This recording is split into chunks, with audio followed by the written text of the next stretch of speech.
यतिको नेता यतिको सांसद मन्त्री भइदिए 2-4वटा अरू हाम्रो देश नेपाल उहिले बनिसक्छ। उहाँको भनाइ विचार कस्तो लाग्छ तपाईहरुलाई कमेन्ट गर्नु होला र एउटा सब्स्क्राइब गरेर हामीलाई सहयोग गरिदिनु होला है त। हस्त धन्यवाद।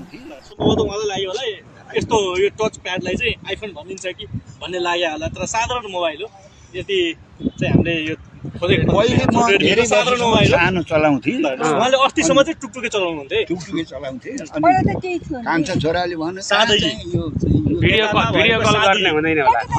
भिडियो कल गर्ने भिडियो कल गर्नको लागि राम्रो हुन्छ। अध्यक्ष यो मोबाइल चाहिँ कसले पठाइदिएको? छोराले। तपाईँ कति धेरै सादगी हुनुहुन्छ है, एकदम सरल सादा।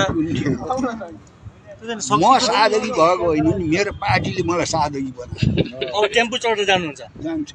आउँदा जाँदा 4वटा आउँदा 2टा चाबेलसम्म के ओममा आउनुहुन्छ? चाबेलसम्म चाहिँ ओममा आउँछु, त्यसपछि त्यहाँ सङ्घमूल आउने ओममा आउँछु। सधैँ जाँदा त्यही हो।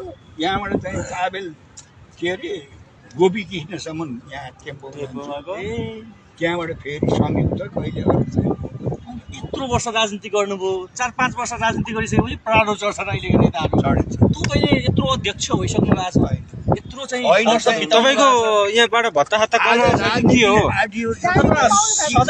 बदनाम भएको छन्। गाडी त पाउनु भएको छ, भाडामा दिनु भयो होला नि गाडी। नचाहिने झुटो गाडी प्रचण्ड सरकारले खोसेको थियो, दिएको थियो एकचोटि।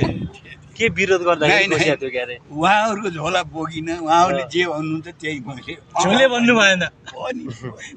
म राजा झोले पनि बनिन, कुनै पार्टीको झोले बनिन, आफ्नै पार्टीको झोले बनिन। शक्तिको चाहिँ भोक लागेन, भोक लागेन तपाईलाई? यस्तो सबैजना शक्तिको भोग लागेर त देश यस्तो भयो त। तपाईँहरूले त्यस्तो कुरा गर्दिनु? तपाईलाई चाहिँ लागेन भने?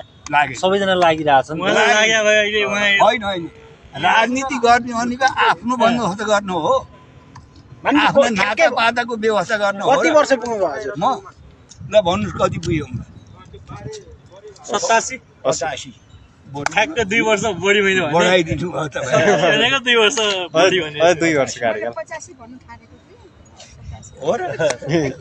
थाहा छ नि सबैलाई हल्ला आइरहेको। अब 84 मा के हुन्छ तपाईको फेरि उम्मेदवारी पाउँछ? अब 84 मा के हुन्छ त्यो देख्नु होला नि तपाईँ। देशको एकमात्र स्थायी प्रतिपक्ष चित्रबहादुर। तपाईँको पार्टीबाट कति सिट आउँछ आउने अनुमान छ कहिले यो 84? हेरौँ न त्यति बेला। 84 नआउँदै यति आउँछ अहिले के गर्नु?